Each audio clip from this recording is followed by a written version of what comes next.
avec les... Renforcer la place de l'Afrique dans l'économie mondiale. C'est l'appel lancé hier par le président égyptien Abdel Fattah al-Sisi à ses homologues à l'ouverture du sommet Africa 2016. Une rencontre visant à accroître les échanges commerciaux et attirer les investisseurs sur le continent noir. Le président de la République y a été représenté par le Premier ministre Comissé L'Homme Classou. Au Togo, le volontariat et la finance inclusive continuent de faire des heureux auprès de leurs cibles, les jeunes et les populations à la base. 2 projets, 2 modes de fonctionnement pour un seul objectif, le mieux-être des Togolais, à redécouvrir tout de suite dans ce journal. Et puis quelques 7,5 millions de Nigériens étaient appelés à choisir leur nouveau président parmi les 15 candidats en lice. Un scrutin qui s'est déroulé ce dimanche sans incident, mais avec des retards dans certains bureaux de vote.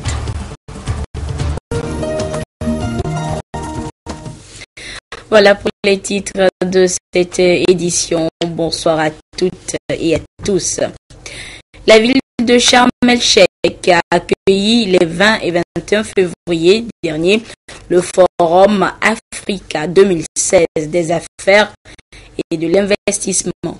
Un rendez-vous des dirigeants politiques et des chefs d'entreprise africains pour renforcer les liens commerciaux sur le continent afin d'accélérer l'intégration africaine. Quelques chefs d'État africains ont répondu à l'invitation de leur homologue Abdel Fattah al-Sisi d'Égypte. Le président togolais Faure Gnassingbé y a été représenté à ce forum de haut niveau par le Premier ministre Comissé L'Homme Classou. L'ouverture des travaux avec un reportage signé Germain Mlagani et Isidore Koubatine. La cité du Sharm el-Sheikh au sud du Sinaï en Égypte a ouvert ses portes pour accueillir un forum sur les investissements et les possibilités d'affaires entre les États africains.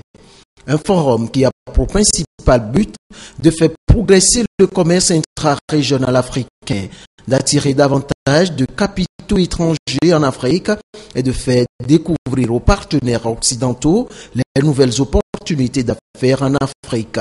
À ce rendez-vous, le président togolais Faure Gnassingbé a été représenté par le chef du gouvernement, Comissé L'Homme Classou.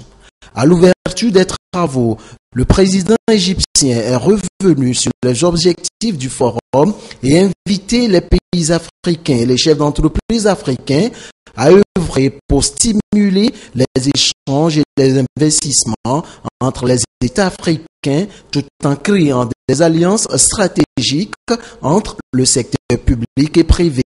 Une vision partagée par les participants à ce forum panafricain. Moi, je dis toujours, c'est comme l'Afrique est un village. Et donc, tous les pays africains, on peut d'abord apprendre l'un de l'autre. Chaque pays apprend de l'autre pays voisin. On peut travailler ensemble pour rassurer le développement, le succès de notre continent. Donc, pour l'Égypte, pour l'Afrique du Sud, Kenya, les pays de la Comesa ou le Congo, le Togo, ces pays, même si un petit pays comme le Togo ou comme le Bénin, qu'est-ce qu'il peut apprendre d'un grand pays de la Nigeria? On peut plein de choses à apprendre, plein de choses to exchange, échanger. Vous avez remarqué durant le panel présidentiel, il y a quand même des thèmes qui nous parlent, nous, Africains de l'Ouest. C'est des thèmes de l'intégration économique. Nous sommes des marchés très petits, c'est important qu'on puisse s'intégrer avec d'autres pays. On a beaucoup parlé de sécurité, qui est actuellement extrêmement important pour tous nos pays, parce que sans sécurité, il n'y a pas d'investissement. On a parlé aussi de la sécurité alimentaire, qui est extrêmement important, parce qu'il faut quand même nourrir nos pays.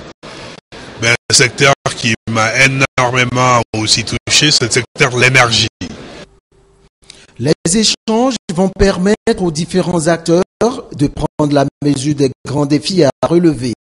C'est surtout lié à la nécessité de faire progresser l'économie africaine, de baisser le taux de chômage de moitié à l'horizon 2020. Un véritable challenge qui nécessite en amont pour chaque État de stabiliser son économie et d'améliorer le climat des affaires pour favoriser les échanges. Un impératif selon le président de la Banque africaine de développement qui compte soutenir cette dynamique. Il y a aussi beaucoup d'investissements dans le secteur énergie. Vous savez qu'aujourd'hui, si vous voulez faire investissement en Afrique, malheureusement, le problème c'est qu'il n'y a pas l'électricité partout. Et ça, c'est pas acceptable du tout. Donc, nous avons commencé au niveau de la base de dire qu'il y a 5 choses très importantes pour l'Afrique. D'abord, il faut qu'il y ait électricité partout. L'électrification de l'Afrique, c'est très fondamental.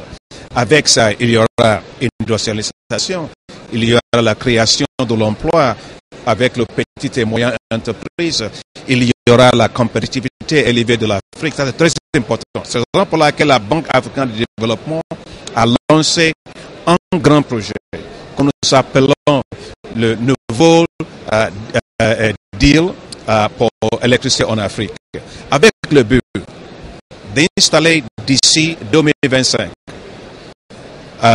160 gigawatts d'électricité, d'avoir 130 millions de personnes qui seront connectées au réseau, mais aussi d'avoir 75 millions des Africains qui seront aussi connectés hors de réseau. Ça, c'est au niveau de l'électrification. Mais il y a aussi le financement qui est nécessaire au niveau de l'infrastructure. Donc, la Banque africaine de développement continuera à investir dans les ports, dans le système routier, dans les transports aériens et les transports maritimes. Ça, c'est très important d'avoir l'intégration de nos continents.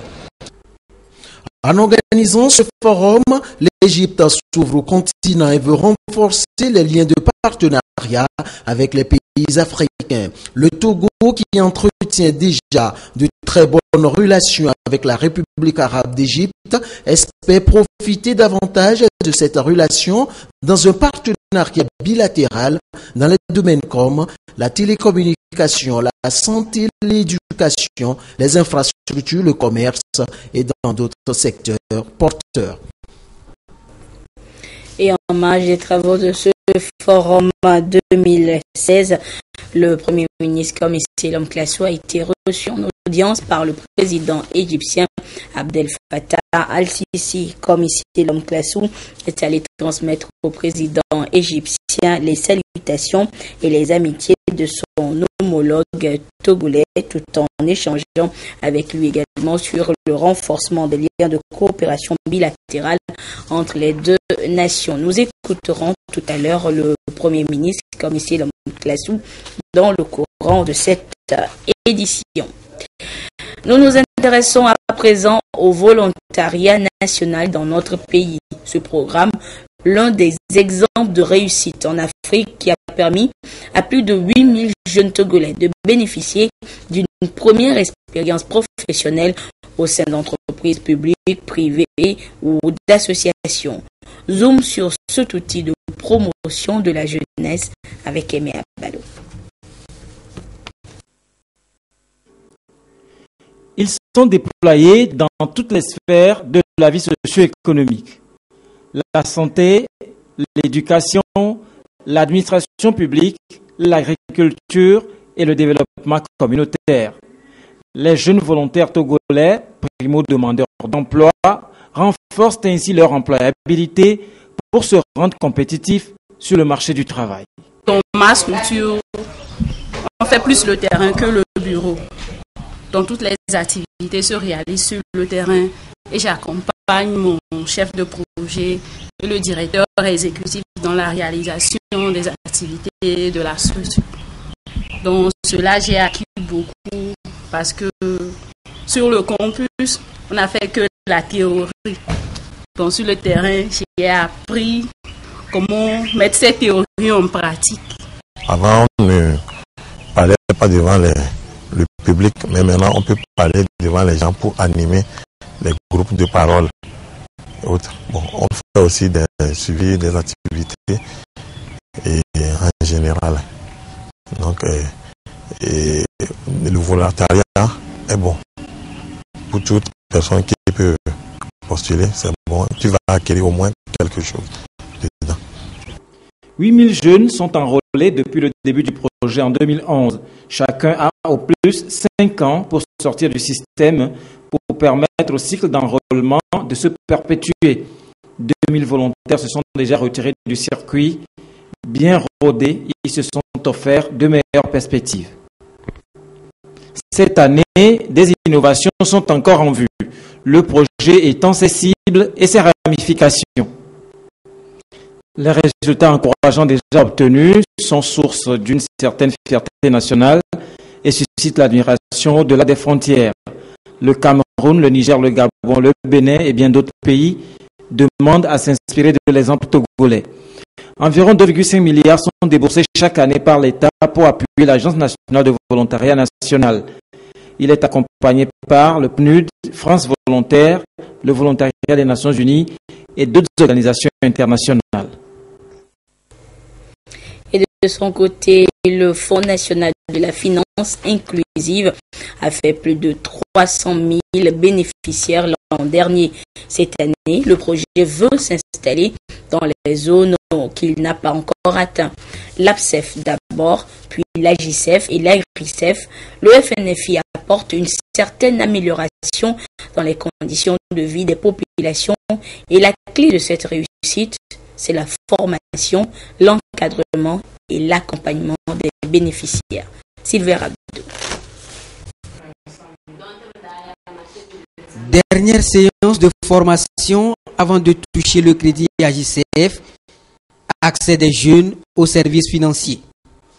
La formation est une étape importante dans l'octroi des produits de la finance inclusive aux bénéficiaires. Ceci leur permet de mesurer la portée de leur engagement et d'être à même de pouvoir gérer convenablement leur micro-entreprise. Lamboni, menuisier de formation, ainsi que ses amis peuvent désormais s'installer à leur propre compte.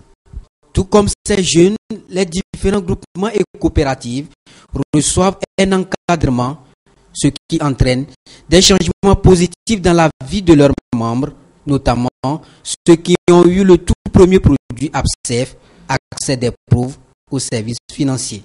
Dans la formation, on a appris beaucoup de choses. On avait des choses qu'on ne pouvait pas transformer, mais on nous a appris, surtout le marketing. C'est ça même qui m'a vraiment intéressé. Parce qu'on ne sait pas comment faire pour vendre. On est là, mais on nous a tout appris. Vraiment, on remercie vraiment sincèrement le gouvernement togolais d'avoir pensé surtout aux femmes. Surtout aux femmes. La formation consistait pour nous aider à développer nos groupements. Et surtout, quand nous allons entreprendre un projet, nous devons savoir comment faire le marché, ceux qui consomment la chose, où trouver la chose, et ceux qui achètent la chose. Comment accueillir les clients, les servir avec fidélité, les dire ceci là, ça fait bien, ceci là, ça fait comme autre chose. Nous devons les bien accueillir pour pouvoir garder notre marché. 2 ans après sa mise en place au Togo, le Fonds national de la finance inclusive a déjà touché bon nombre de personnes en situation de vulnérabilité à travers ces 3 produits, l'APSEF, l'AGRICEF et l'AGICEF. L'argent de FNFI, c'est bon. Ça change beaucoup de choses dans ma vie, dans la vie de quelqu'un aussi. Les progrès sont perceptibles sur le terrain malgré les difficultés. Le gouvernement et ses partenaires s'activent à renforcer les acquis et à relever les défis qui persistent pour une meilleure pérennisation du projet. Le gouvernement togolais s'est engagé également à poursuivre des réformes dans presque tous les secteurs d'activité. Ces réformes induisent un changement dans la gestion du budget de l'État. La politique de résultat et la recherche de l'efficacité, c'est l'autre dossier de cette édition. Il est signé Joseph Amiga.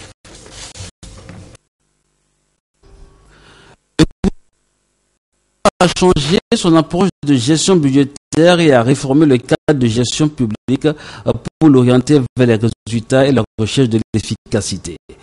Il a décidé de mettre en œuvre des budgets programmes, encore appelés budgets de performance, une innovation majeure en matière de gestion publique. Ces réformes résultent des directives de l'UEMOA qui ont été intégrées dans le corpus juridique national. Et c'est ici qu'il faut comprendre qu'un programme est un ensemble d'activités ayant un même but et contribuant à atteindre les objectifs globaux définis par le gouvernement dans le cadre de sa planification stratégique. La gestion du budget de l'État qui ne sera plus votée par service administratif, mais plutôt par programme et par dotation. L'idée est de pratiquer une gestion axée sur les résultats. Concrètement, chaque institution ou chaque ministère pourra élaborer et faire adopter 2 à 6 programmes au maximum. Le budget programme permet donc de rapprocher les ressources sollicitées des résultats à atteindre par chaque ministère ou institution et offre une meilleure appréciation des dépenses publiques à budgétiser. Les programmes auront leurs moyens propres. Ils pourront avoir une comptabilité séparée ou pouvoir être isolés dans la comptabilité analytique. L'adoption de cette méthodologie entraîne des changements dans le mode de gestion de l'administration publique. Par exemple, le ministre ou le président d'une institution devient l'ordonnateur principal des crédits de son budget et un nouvel acteur apparaît dans le processus, à savoir le responsable de programme. Ce dernier détermine les objectifs spécifiques, affecte les moyens et contrôle les résultats des services chargés de la mise en œuvre du programme. Il s'assure du respect des dispositifs de contrôle interne et de contrôle de gestion. Pour assurer l'efficacité de la réforme, le ministère chargé de l'économie et des finances devra réfléchir à une nouvelle organisation des ministères et institutions afin que ceux-ci soient formés et prêts pour la mise en œuvre de cette réforme. Ainsi en a décidé le Conseil des ministres. L'un des grands avantages est d'accroître la transparence et l'imputabilité des gestionnaires envers les citoyens. Le passage du budget de moyens au budget programme est un exercice certes difficile qui requiert beaucoup d'efforts, d'engagement, de persévérance et de patience. Direction maintenant le Niger. L'actualité est marquée donc par le vote des Nigériens ce dimanche. Ils étaient plus de 7,5 millions à converger vers les bureaux de vote ce matin pour élire leur nouveau président parmi les 15 candidats en lice, dont le président sortant Mahamadou Issoufou, un nouveau président qui devra prendre en compte les attentes des jeunes. 6 enfants par femme en moyenne, le Niger a la natalité la plus forte au monde. La population, très jeune, va élire son prochain président ce dimanche. Elle attend avant tout une amélioration de son niveau de vie. Il y a beaucoup de jeunes qui ont besoin de travail, comme nous. Comme moi, j'ai des familles. Mon travail, ça ne m'arrange pas beaucoup. Je ne suis pas marié à l'âge de 28 ans, tu vois. C'est à cause de la pauvreté. Donc, si j'ai un bon boulot, si je gagne, donc je vais organiser ma vie. Beaucoup de jeunes ne se reconnaissent plus dans la classe politique. Il n'y a pas de confiance tout simplement parce que les jeunes ne sont pas impliqués. Durant tous les régimes qui se sont succédés, il n'y a pas un seul régime qui a travaillé avec la jeunesse. Le plus grand problème de ce pays, c'est la malgouvernance.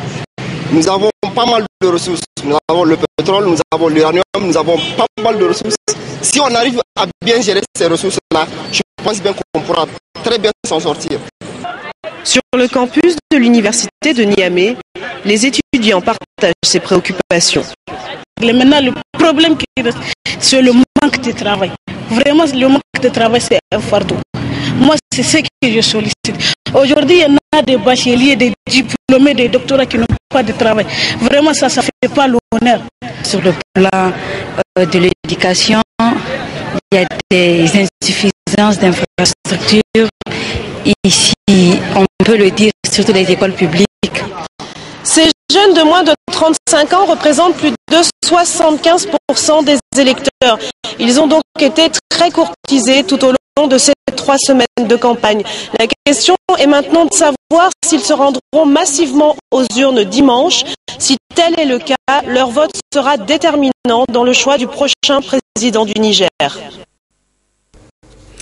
Il faudra donc attendre quelques jours avant de connaître le verdict des urnes au Niger. Mais en Centrafrique, on connaît désormais le nouveau président, Faustin Archange Touadéra, élu avec plus de 62% des voix.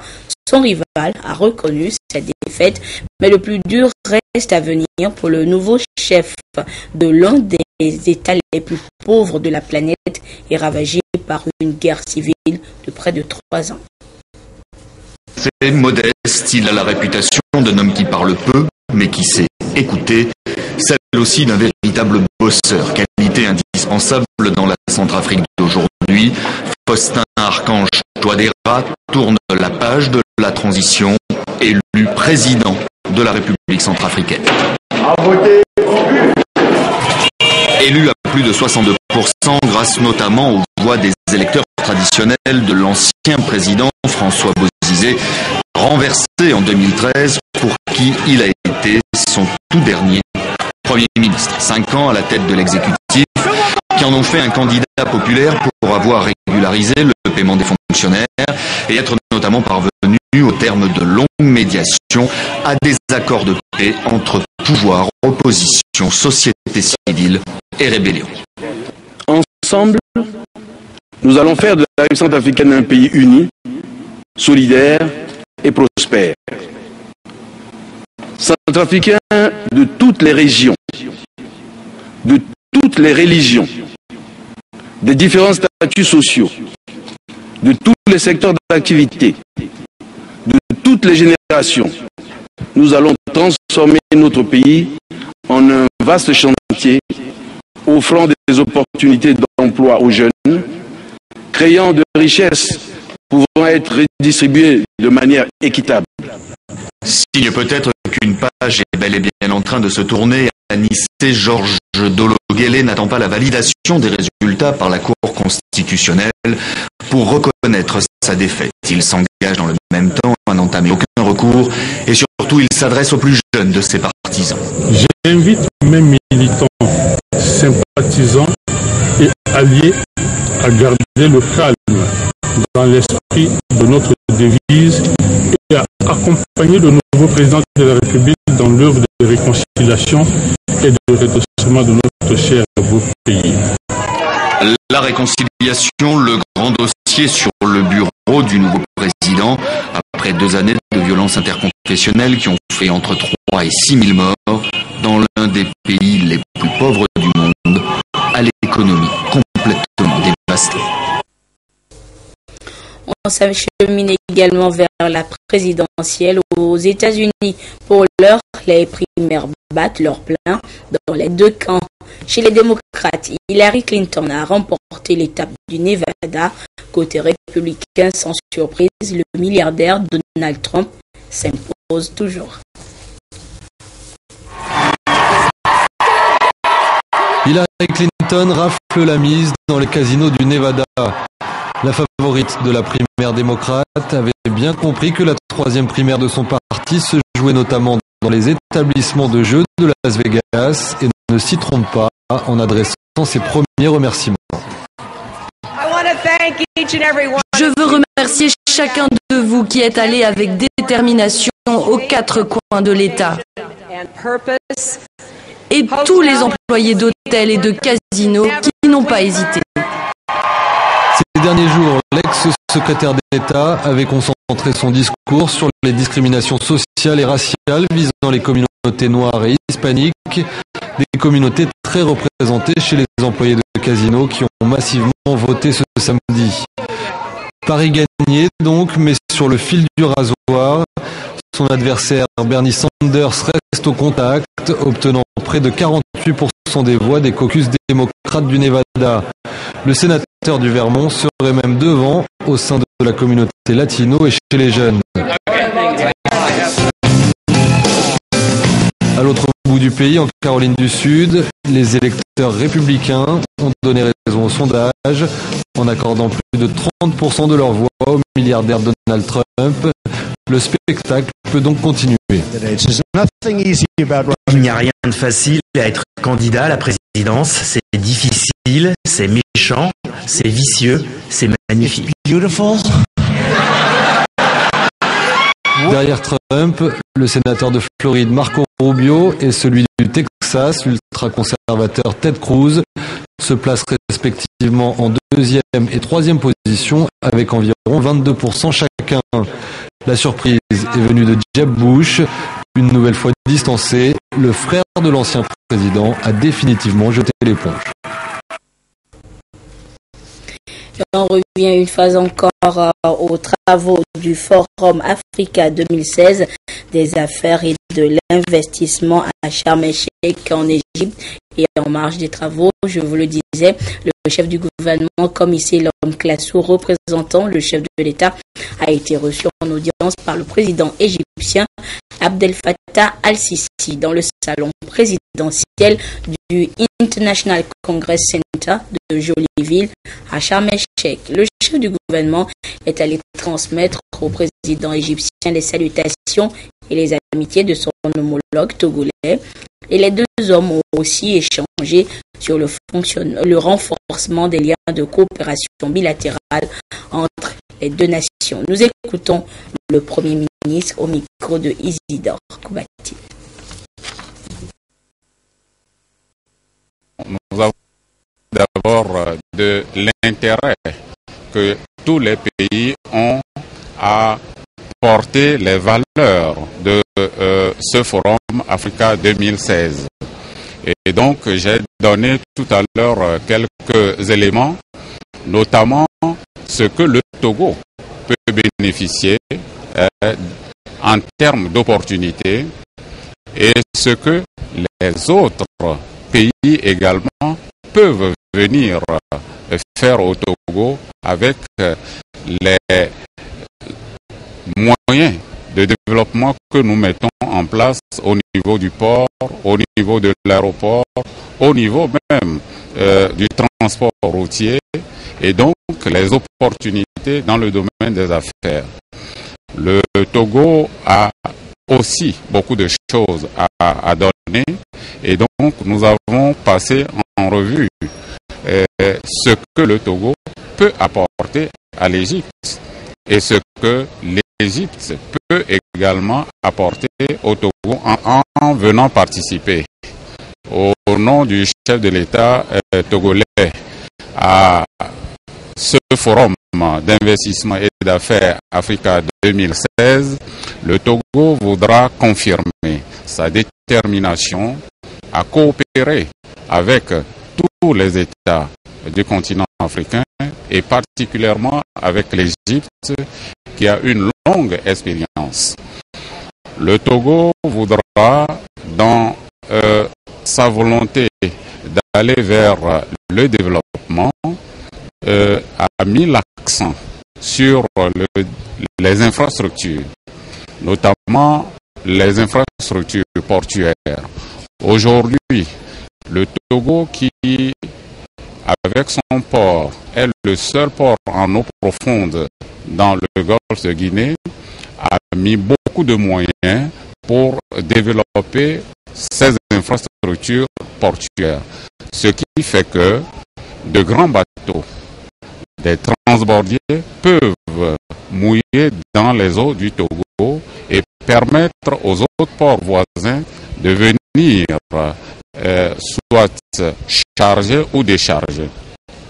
Or, dans ce domaine du transport maritime,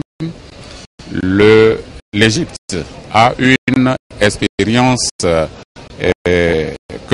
tout le monde salue. Et donc, c'est une opportunité pour le Togo de pouvoir bénéficier de l'expérience égyptienne dans ce domaine du transport maritime. Il en est de même pour le développement des infrastructures aéroportuaires. C'est ainsi que le Togo est en train de construire une nouvelle aérogare qui va accueillir beaucoup de touristes. Et donc, c'est également le lieu pour nous de pouvoir bénéficier de la compagnie Egypt Air, ce qui va permettre des échanges rapides entre les investisseurs égyptiens qui veulent venir au Togo, tout comme des investisseurs togolais qui veulent faire porter au peuple égyptien le savoir-faire du Togo. La grande famille de la littérature togolaise s'est encore agrandie ce dimanche. Marcos Ayayi y a fait son entrée grâce à son roman La paroisse au serpent aux éditions Aoudi, un roman qui dénonce les mots souvent tabous qui minent notre société. Le compte rendu avec Ramdan Bassina.